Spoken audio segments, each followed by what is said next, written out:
Hi, I'm Noah. My wife and I just had twins. So the other day we were at the Hollywood Farmers Market and with the twins, and Natalie Portman came by and she looked at the twins and she made like an ooh, how cute sound. And she knows what she's talking about because when she had twins, they grew up to defeat the Empire.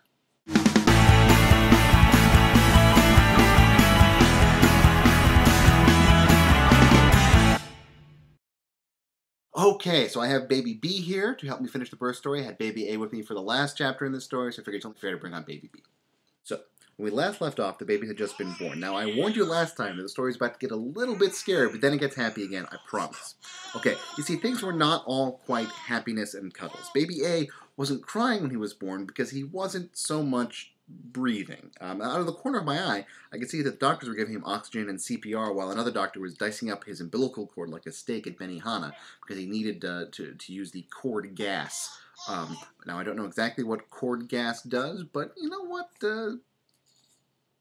Anytime that someone needs gas, it's kind of serious. Now, Amanda noticed that he wasn't crying, and I didn't want to worry her because she had just gone through major surgery, so I said, they're just helping him. And then, shortly after baby B was born, Amanda passed out. There were a lot of drugs in her system. So, I was in kind of a rough situation. My wife was unconscious, and it took a few minutes for the doctors to tell me that it was okay that she was unconscious. My firstborn son was receiving emergency treatment, and my secondborn son seemed to be okay, but as far as I knew, half my family was involved in a season-ending cliffhanger.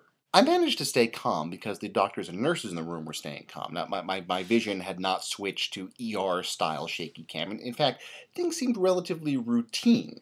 And pretty quickly things got calmer. They told me baby A was okay, but they needed to take him to the nursery for a while. Meanwhile, Amanda was waking up. So all we needed to break the tension was a little humor, which was quickly provided by my heavily drugged wife. During pregnancy, we had always joked that Amanda wanted girls instead of boys because girls take care of their parents when they get older, and while boys take care of their wife's parents. Now, Amanda worried that if we had sons, we would have no one to take care of us when we got older, unless one or both of them were gay. So when Amanda woke up and I explained that baby A was in the nursery but baby B was right there, she asked, "Is that the gay one who's going to take care of us?" Well, that drew some weird looks from the doctors and nurses. So they moved Amanda and me and baby B here to a private room, and then baby B's blood sugar started to drop, so they took him to the nursery too. And now when I say nursery, I mean Neonatal Intensive Care Unit, or NICU, but that sounds a lot less friendly than nursery. And for the next 3.5 days, that was our life. Amanda was recovering from surgery, so her mobility was limited, but we could go visit the boys as often as we could in the NICU, and they were monitoring baby A for infection. He had a bit of jaundice, but he seemed to have no ill effects from the lack of oxygen.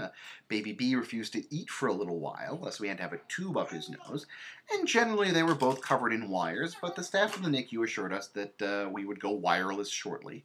Clearly they were used to dealing with babies having much more serious problems. So Amanda stayed in the room to recuperate and pump herself endlessly with the breast pump to try to get her supply going. I would drive home once a day to feed our pets and email friends and family and shower. And our anniversary was the day after the babies were born. Kaiser gave us a steak dinner, which they would have given us anyway, but it felt special even though hospitals don't make the best steakhouses. The babies were born on July 11th. They moved into our room on the 14th, and we were all home on the 15th.